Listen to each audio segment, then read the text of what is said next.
Hello all. இன்னைக்கு நம்ம பார்க்க போகிற டாபிக் நகாயோ ப்ரோட்டோகால். ஸோ போன வீடியோவில் நம்ம கார்டஜினோ ப்ரோட்டோகால் பற்றி பார்த்துருந்தோம். அதை நீங்கள் என்ன பார்க்கல அப்படின்னா அதுக்கான லிங்க் எல்லாத்தையும் கீழே டிஸ்கிரிப்ஷன் பாக்ஸில் தரேன், நீங்கள் கிளிக் பண்ணி பாருங்கள். இப்போ நம்ம கன்வென்ஷன் டாபிக் பார்த்துட்ருக்கோம். அதில் டிஃப்ரெண்டான கன்வென்ஷன் அண்ட் ப்ரோட்டோகால் பற்றி பார்த்துட்ருக்கோம். ஸோ இப்போ டாபிக் உள்ள போகலாம். ஸோ இந்த நகாயோ ப்ரோட்டோகால் பார்த்திங்க அப்படின்னா லீகலி பைண்டிங் ப்ரோட்டோகால். ஸோ இதில் ஒரு டார்கெட் வச்சுருப்பாங்க. அந்த டார்கெட்டை நம்ம அச்சீவ் பண்ணலை அப்படின்னா இல்லை லீகலாக ஆக்ஷன் அப்படின்றத எடுப்பாங்க. ஸோ அதை தான் லீகலி பைண்டிங் அப்படின்னு சொல்லுவோம். 2010 அடாப்ட் பண்ணுறாங்க. ஆனால் ஃபோர்ஸ்க்கு வருது பார்த்திங்க அப்படின்னா 2014 தான் ஃபோர்ஸ்க்கு வருது.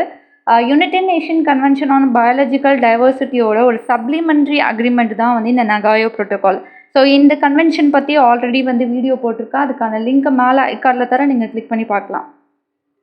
இந்த நகாயோ ப்ரோட்டோகாலோட அப்ஜெக்டிவ் என்ன அப்படின்னு பார்த்தீங்கன்னா, ஒரு ஜெனட்டிக் ரிசோர்ஸ் இருக்குது. அந்த ஜெனட்டிக் ரிசோர்ஸை அக்சசபிள் ஆக்கணும். தென் பார்த்தீங்கன்னா அதுலேருந்து கிடைக்கக்கூடிய பெனிஃபிட்டை ஃபேர் அண்ட் ஈக்விட்டபிளாக ஷேர் பண்ணிக்கணும் அப்படின்றத தான் அப்ஜெக்டிவாக வச்சுருக்காங்க. ஸோ இது பார்த்தீங்க அப்படின்னா சிபிடி, அதாவது கன்வென்ஷன் ஆன் பயாலஜிக்கல் டைவர்சிட்டியில் 3 அப்ஜெக்டிவ்ஸ் இருக்கும், 3 டார்கெட் அப்படின்றது இருக்கும். அந்த அப்ஜெக்டிவோட ஒரு அப்ஜெக்டிவாக தான் நகாயோ ப்ரோட்டோகாலில் கொண்டு வராங்க. அதுதான் இந்த fair and equitable sharing of benefits. இந்த நகாயோ ப்ரோட்டோகால் அப்படின்றது ஏன் இந்த அளவுக்கு இம்பார்ட்டண்ட்டாக இருக்குது அப்படின்னு பார்த்தீங்கன்னா, ஒரு இண்டிஜினஸ் பீப்புள் இருப்பாங்க, ஸோ லோக்கல் பீப்புள் இருப்பாங்க, எங்கே வேணாலும் இருக்கலாம். அவங்கக்கிட்ட ஒரு ஜெனட்டிக் ரிசோர்ஸை பற்றின இன்ஃபர்மேஷன், நாலேஜ் அப்படின்றது இருக்கும். அந்த நாலேஜை எக்ஸ்ப்ளாய்ட் பண்ணி எடுத்துடக்கூடாது, அதாவது சுரண்டி எடுத்துடக்கூடாது அவங்கக்கிட்டேருந்து. ஸோ அதை பாதுகாக்கிறதுக்காக அந்த பீப்புளுக்கு ஹெல்ப் பண்ணுறதுக்காக கொண்டு வரப்பட்ட ப்ரோட்டோகால் தான் இந்த ப்ரோட்டோகால். ஸோ இந்த ப்ரோட்டோகாலில் பார்த்தீங்க அப்படின்னா யூசர்ஸ் அண்ட் ஓனர்ஸ், ஜெனட்டிக் ரிசோர்ஸோட யூசர்ஸ் அண்ட் ஓனர்ஸ்க்கு ஹெல்ப் பண்ணுறாங்க. ஸோ ஒரு ஜெனட்டிக் ரிசோர்ஸ் இருக்குது அப்படின்னா அதை அக்சஸ் பண்ணுறதுக்கான கண்டிஷன்ஸ் அப்படின்றத செட் பண்ணிடுறாங்க. ஸோ இந்த ஜெனட்டிக் ரிசோர்ஸ்லேருந்து ஒரு பெனிஃபிட் அப்படின்றது வெளியில் வந்திருக்கு. அந்த பெனிஃபிட்டை மற்ற நாடுகள் யூஸ் பண்ணணும் அப்படின்னா அந்த மற்ற நாடுகளுக்கான பெட்டர் எக்ஸ்பீரியன்ஸ் அப்படின்றத கொடுக்கணும். அவங்க ஈஸியாக அதை எக்ஸ்பீரியன்ஸ் பண்ணணும், ஸோ கம்ஃபர்டபுளாக எக்ஸ்பீரியன்ஸ் பண்ணணும் அப்படின்றதுக்கான அந்த விஷயங்கள் எல்லாத்தையும் இந்த ப்ரோட்டோகாலில் பார்த்துக்கிறாங்க. ஸோ இந்த பெனிஃபிட் ஷேரிங் அப்படின்றத நம்ம உறுதிப்படுத்தும் போது என்ன ஆகும் அப்படின்னு பார்த்தீங்கன்னா, ஜெனட்டிக் ரிசோர்ஸஸை நம்ம பெட்டராக பாதுகாக்க முடியும், அதே மாதிரி சஸ்டைனபிளாக யூஸ் பண்ண முடியும். இப்போ ஜெனட்டிக் ரிசோர்ஸஸை பெட்டராக பாதுகாக்கிறோம், சஸ்டைனபிளாக யூஸ் பண்ணுறோம் அப்படின்றப்போ பயோடைவர்சிட்டியை சஸ்டைனபிளாக யூஸ் பண்ண முடியும், பெட்டராக நம்ம பாதுகாக்க முடியும். ஸோ இந்த ஜெனட்டிக் ரிசோர்ஸ்லேருந்து கிடைக்கக்கூடிய பெனிஃபிட் அப்படின்றது என்ன அப்படின்னு பார்த்தீங்கன்னா, இப்போ ஒரு ஜெனட்டிக் ரிசோர்ஸ் அப்படின்றது அனிமல்லேருந்து கிடைக்கலாம், இல்லை ஒரு பிளான்ட்லேருந்து கிடைக்கலாம், இல்லை ஒரு மைக்ரோ ஆர்கானிசம்லேருந்து கிடைக்கலாம். ஸோ இது நிறைய என்சைம்ஸையோ இல்லை மாலிகுல்ஸையோ இல்லை ஒரு ஜீனையோ என்ஹான்ஸ் பண்ணுறதுல உதவியாக இருக்கும். ஸோ இந்த என்சைம், மாலிகுல்ஸ், ஜீன்ஸ் எல்லாத்தையும் என்ன பண்ணுவோம் அப்படின்னா, நம்ம ஒரு ட்ரக்கை டெவலப் பண்ணுறது, அதாவது மருந்தை தயாரிக்கிறதுல, இல்லைனா பயிர்களை பாதுகாக்கிறதுலையோ, இல்லை ஒரு கெமிக்கலை உருவாக்குறதுலையோ, இல்லை இண்டஸ்ட்ரியலில் ப்ராசஸிங் யூஸ் பண்ணுறதுலையோ நம்ம பயன்படுத்துவோம். ஸோ இந்த மாதிரி பயன்படுத்தக்கூடியதை தான் நம்ம பெனிஃபிட்ஸ் அப்படின்னு சொல்கிறோம். ஸோ அடுத்தது பார்த்தீங்க அப்படின்னா, இந்த ரிசர்ச்சர்ஸ் இருக்காங்க இல்லையா, ஆராய்ச்சியாளர்கள்னு சொல்லுவோம் இல்லையா, இவங்களுக்கு இந்த ஜெனட்டிக் ரிசோர்ஸஸை அக்சஸ் பண்ணுறதுக்கான ஃப்ரேம் ஒர்க் அப்படின்றத இந்த ப்ரோட்டோகாலில் சொல்லிடுறாங்க. எதுக்காக அப்படின்னா, பயோடெக்னாலஜிக்கான ரிசர்ச்சை பண்ணுறதுக்காக. இந்த பயோடெக்னாலஜி ரிசர்ச் பண்ணும்போது என்ன ஆகும் அப்படின்னா, இந்த ரிசர்ச்சர்ஸ் புதுசாக ஏதாவது ஒன்று கண்டுபிடிப்பாங்க. இப்படி கண்டுபிடிக்கும் போது அதுலேருந்து நம்மளுக்கு ஏதாவது ஒரு பயன் அப்படின்றது இருக்கும். இந்த பயனை மற்றவங்களோட ஷேர் பண்ணிக்க முடியும். ஸோ இந்த பயன் அப்படின்றது கண்டிப்பாக கிடைக்க போகுது அப்படின்றதுக்காக தான் இந்த ப்ரோட்டோகாலில் ரிசர்ச்சர்ஸ்க்கான ஃப்ரேம் ஒர்க் அப்படின்றத இந்த ஜெனட்டிக் ரிசோர்ஸை அக்சஸ் பண்ணுறதுக்கான ஃப்ரேம் ஒர்க் அப்படின்றத கொடுக்குறாங்க.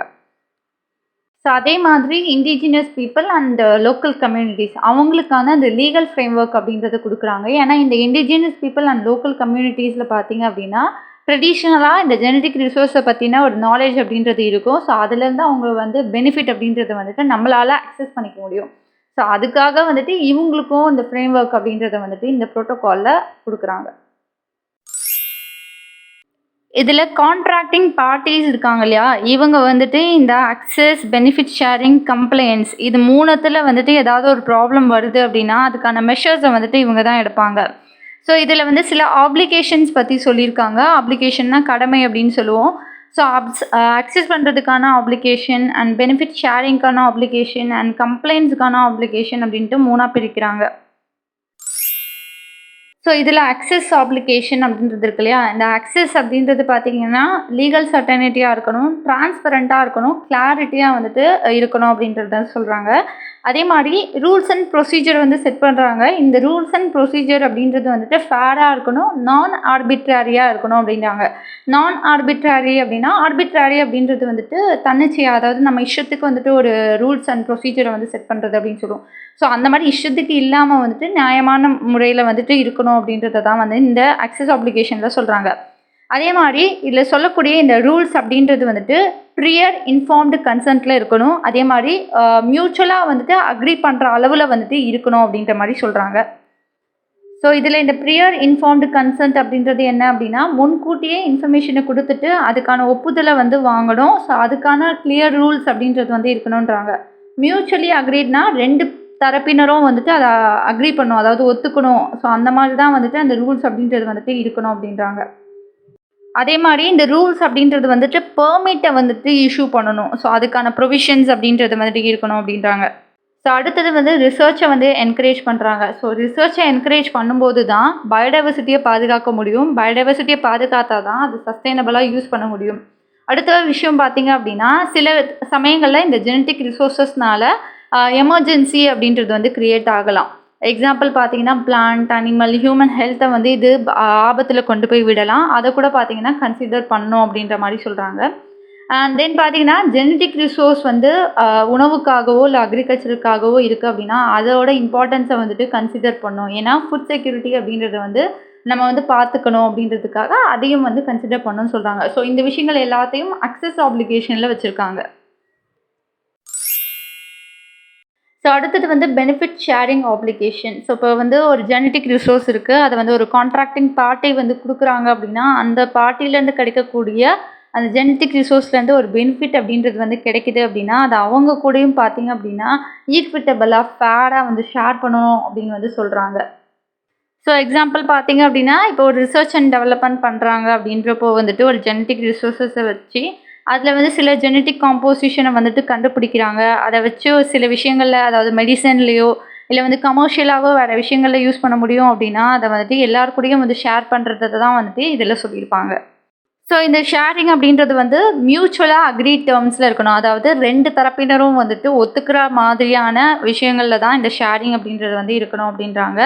இந்த பெனிஃபிட்ஸ் அப்படின்றது வந்து மானிட்டரியாகவும் இருக்கலாம், நான் மானிட்டரியாகவும் இருக்கலாம் அப்படின்றாங்க. ஸோ அடுத்தது வந்து கம்ப்ளைண்ட்ஸ் ஆப்ளிகேஷன். ஸோ கம்ப்ளைண்ட்ஸ் ஆப்ளிகேஷனில் என்ன இருக்கும் அப்படின்னா, இந்த ப்ரோட்டோக்காலை எப்படி வந்து இம்ப்ளிமெண்ட் பண்ண போகிறோம் அப்படின்றதுக்கான லீகல் ப்ரொவிஷன் அப்படின்றது வந்து இருக்கும்.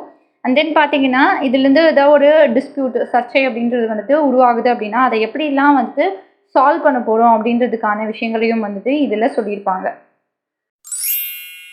ஸோ இந்த ப்ரோட்டோக்காலில் இந்த ட்ரெடிஷ்னல் நாலேஜை வந்துட்டு எப்படி வந்து அக்சஸ் பண்ண போகிறோம், அதுக்கான கம்ப்ளைண்ட்ஸ், பெனிஃபிட் ஷேரிங் இதை பற்றியும் வந்துட்டு இந்த ப்ரோட்டோக்காலில் வந்து சொல்லியிருக்காங்க. இந்த ப்ரோட்டோக்காலில் பார்த்தீங்கன்னா ஜெனட்டிக் ரிசோர்ஸஸை வந்து பாதுகாக்கிறதுக்கும் அதை சஸ்டைனபிளாக யூஸ் பண்ணுறதுக்கும் பார்த்தீங்கன்னா இன்சென்டிவ்ஸ் அப்படின்றது வந்து கொடுத்துட்ருக்காங்க. அது மட்டும் இல்லாமல் பார்த்தீங்கன்னா, இந்த மாதிரி இன்சென்டிவ்ஸ் கொடுக்கும்போது பயோடைவர்சிட்டி வந்துட்டு டெவலப் ஆகிறதுக்கான கான்ட்ரிபியூஷன் அப்படின்றது வந்து என்ஹான்ஸ் ஆகும். அது மட்டும் இல்லாமல் ஹியூமனோட வெல்பீயிங் அப்படின்றதும் பார்த்தீங்க அப்படின்னா டெவலப் ஆகும் அப்படின்றாங்க. அடுத்தது நகாயோ ப்ரோட்டோக்காலில் இந்தியாவோட பங்கு அப்படின்னு பார்த்தீங்கன்னா, இந்தியா வந்து 2011 சைன் பண்ணியிருப்பாங்க. இதை ராட்டிஃபை பண்ணது வந்து 2012.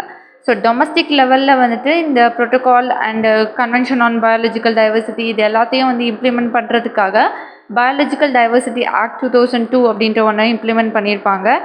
இதை பற்றி நான் ஆல்ரெடி வந்து வீடியோ பண்ணியிருக்கேன். அதை நீங்கள் இன்னும் பார்க்கலன்னா அதுக்கான லிங்க் எல்லாத்தையும் மேலே ஐகார்டில் தரேன், நீங்கள் அதை செக் பண்ணி பார்த்துக்கோங்க.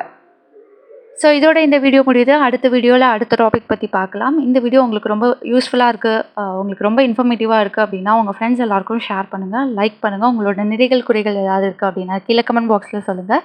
மறக்காமல் சப்ஸ்கிரைப் பண்ணிடுங்க. தேங்க்யூ ஃபார் வாட்சிங்.